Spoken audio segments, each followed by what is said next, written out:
Welcome back to Dial's Life. তোমরা সবাই কেমন আছো? এখন আমি জ্বর কাটিয়ে উঠে অনেকটা ভালো আছি। তো আমি তোমাদের সাথে শেয়ার করতে চলে এলাম সিমলা টু কাসল ব্লগটা।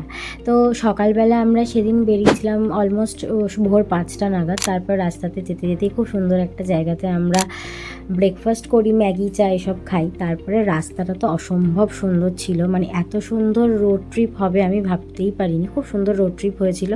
তারপরে দুপুরবেলাও একটা লাঞ্চ করে নিলাম একটা জায়গা থেকে। তো ওখানে তো বেশিরভাগই সব ভেজ, কিন্তু খাবারটা সেদিন মোটামুটি ভালো ছিল, বাট একটু কস্টলি ছিল। তারপর আবার রোড ট্রিপটা এনজয় করতে করতে ফাইনালি গিয়ে পৌঁছালাম হচ্ছে পার্বতী নদীর ধারে। তো নদী দেখে তো আর আমি থাকতে পারিনি, নেমে গেছি ফটো ভিডিও করতে। তারপর আবার গাড়িতে উঠে রওনা দিলাম হচ্ছে আমাদের ক্যাম্পের উদ্দেশ্যে।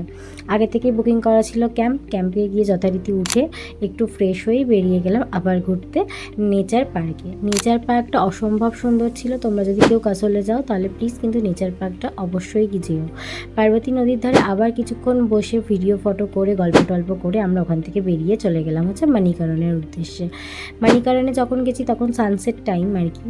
তো ওখানে গিয়ে পুজো টুজো দিলাম, যা জায়গাপত্র আছে গরম জলগুলো যেগুলো আছে আর কি সেগুলো ঘুরে টুরে দেখলাম। তারপর পুজো জিনিসপত্র কিনে পুজো দিলাম। খুব সুন্দরভাবে পুজোটা আমার হয়ে গেছিলো, কোনো প্রবলেম হয়নি। আর তারপরে একটু ব্রিজ থেকে সানসেট এনজয় করে আর মার্কেট এনজয় করে আমরা হোটেলে ফিরে গেলাম। বাকিটা নেক্সট ব্লগে আসছে, ততক্ষণ অপেক্ষা করো।